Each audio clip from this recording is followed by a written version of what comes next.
we're practicing out in public with Twombly. Sit. Okay. And we're going to encounter all kinds of different distractions and people, and that's of course a distraction, noises, and all kinds of things here. You never know what's going to happen at Home Depot.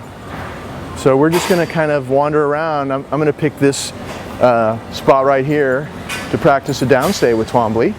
Down. Good. Please. People are going to walk past. No. Now he's a little bit on edge here because you can probably hear in the background there's all kinds of noise. Good. But you'll notice this is the same moves that I'm doing as I did in my yard on the stationing mat. And I made sure that he was really good on his mat before I ever started taking him out in public. And then we gradually worked our way into coming out and going into environments that were more and more stressful. Good, very good boy. But it's the same moves you're going to practice in your quiet house, in your quiet yard first, and then you're going to gradually move to more and more hectic places where there's noises and people and all kinds of stuff going on. And the entrance to Home Depot is a perfect place to practice. Good. In fact, this is a bit much for you to practice at first. Please come. So I'm just showing you what he is capable of once you've practiced with him for a while. And notice how he keeps looking at me, and if there's a distraction he may notice it, but he'll look back at me. And as much as possible you want to be watching for that, and as soon as he notices the distraction and then chooses to look back at you, you want to reward that. Because now it's all about you. It's not about the distractions. It's about ignoring the distractions. The distraction is a trigger for him to refocus on you and get good stuff. Get a pat on the head, a good, or treat if you have one. Anything like that. That's his job now. To notice and then check back with you, get rewarded. That's his new job to do in those situations. Good. So it's a bit slow here in the entrance, so we're going to try to find a place that's a little bit busier, but this is a good way to start today. Okay. So we're here, there's a key machine being operated right there. It's really noisy. Okay.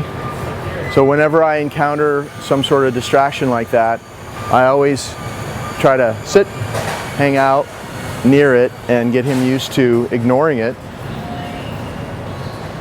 If he doesn't look right up at me, I'm going to get his attention. Good. Give him a reward. Okay. And then move on. We're just picking another area where we're in contact with a lot of stuff going on, a lot of people walking past. Good boy. Very good. Yeah. Good. Good. Trying to stay out of the way, but at the same time be close by to all the action.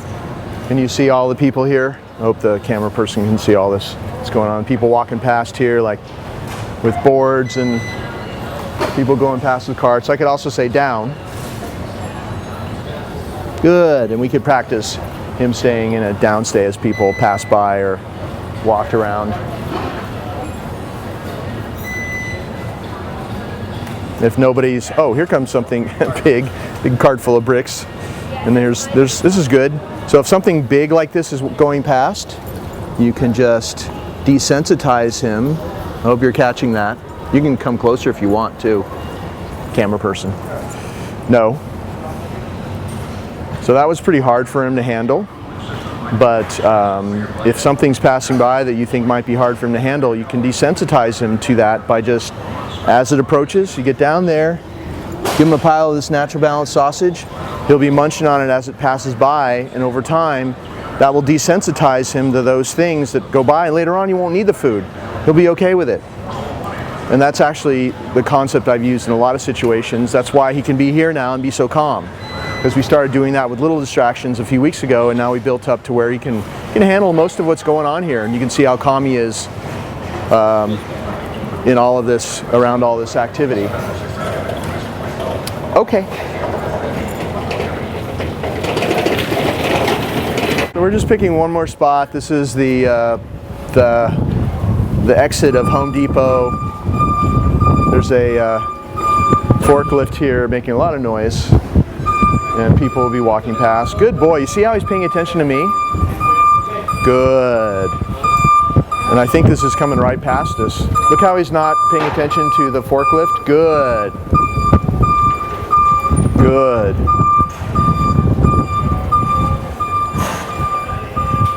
Obviously, we've been here before. This isn't his first time at Home Depot, but you know, we've only been coming here for like a week or so. So he's doing really well considering we just started coming here. Good. And he's way calmer from having this experience. It's this real life practice that really makes a big difference. Okay.